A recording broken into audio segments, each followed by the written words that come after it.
Իրանում բողոքի ցույցերի լայնածավալ բռնությունների ֆոնին Հայաստանն ինչ քայլեր է ձեռնարկում Իրանում գտնվող հայերին աջակցություն ցուցաբերելու համար, հնարավոր է տարհանում թե ոչ, ինչ տեղեկություն կան նաև հայերի շրջանում զոհերի ու վիրավորների մասին։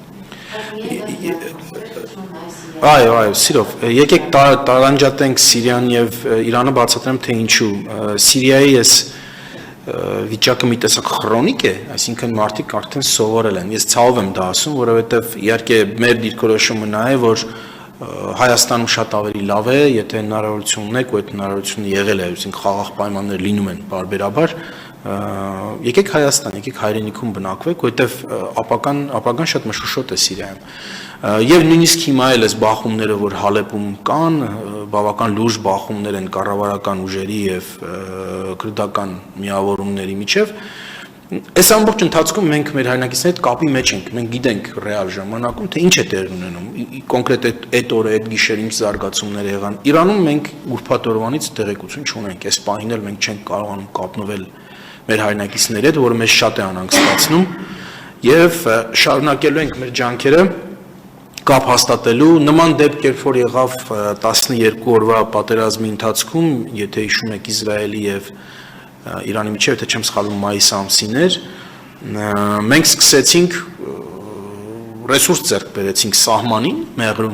Մեղրիում եւ այնտեղ սահմանը անցնող մեր հայրենակիցների միջոցով էինք ինֆորմացիան սկսում ստանալ, երևի նույն բանը հիմա պետք է այսօրվանից սկսենք անել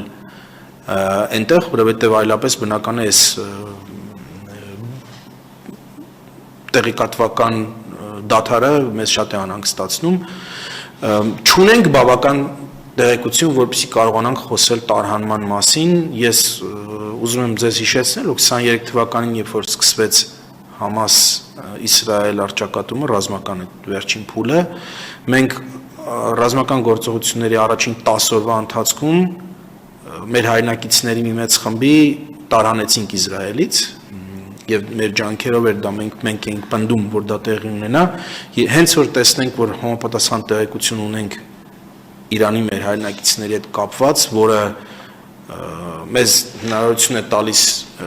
այս պնդումն անել կառավարությունում, իհարկե դա կանենք, բայց այս պահին մենք իրոք շատ անհանգստացած ենք, որտեղ ուրբաթ օրվանից, իսկ ուրբաթ օրը իրականում այս բախումների փուլի ամենասուր մասի սկիզբն էր։ Այո, իհարկե ցույցերը արդեն 12 օր են տևում, 13 օր, բայց ուրբաթ օրվանից սրվել է ամեն ինչ եւ կուզեի պատասխանել, ինձ էլ է շատ անհանգստացնում դա։ Դե ասացի ձեզ, տեսեք, հիմա եթե մեկի մոտ Starlink լինի, կարողանանք կապնվել, ասում են Իրանում ոմանք Starlink ունեն, կուզենք այդ մեր այդ ձևով կապնվել, հասկանալ ինչ է տեղի ունենում, այլապես ես համոզված եմ, որ հիմա հոսք կլինի Իրանից, նույնիսկ բնականon հոսք, ոչ թե պայմանավորված է սանկայունությունով, միշտ կա, Մեղրի սահմանում անցնողներ կան, մենք անցյալ անգամ այդպես արեցինք, Իսրայելի այդ առճակատման օրերին, մայիս ամսին, Մեղրիում մարդ գտանք, որը պատրաստ էր մեզ տեղեկացնել, էլի մեր պետական մարմիններից, որը կարող էր մեզ տեղեկացնել, թե ով է ներս գալիս եւ որոշ այսպես հարցախույզ անցկացնել, թե ինչ է տեղի ունենում տեղում, որպեսզի այդ ձևով գոնե կարողանանք տեղեկացված լինել։ Մինչեւ որ վերականգնվի ինտերնետային կապը, հեռախոսակապը եւ այլն։ Գիտեք, այս պայմաններում իրատեսական չի մասնագիտական խումբ ուղարկել կամ որևէ այլ խումբ ուղարկել, որովհետև եթե մեզ համար պատկերն անհասկանալի է, չենք իմանա ուր ենք ուղարկում, այսինքն ինչ պայմաններ ենք ուղարկում, ինչ խումբ է պետք ուղարկել։ Ես դրան համոզված եմ, որ արդարացիորեն նաև մյուս մեր գերատեսչությունները դեմ կլինեն, անվտանգայինները։ Մի հատ հասկանանք, գոնե մոտավոր այսպես պատկերացում ունենանք, թե ինչ է տեղի ունենում մանավանդ հայաշատ քաղաքներում, հիմնականում երկուսն են,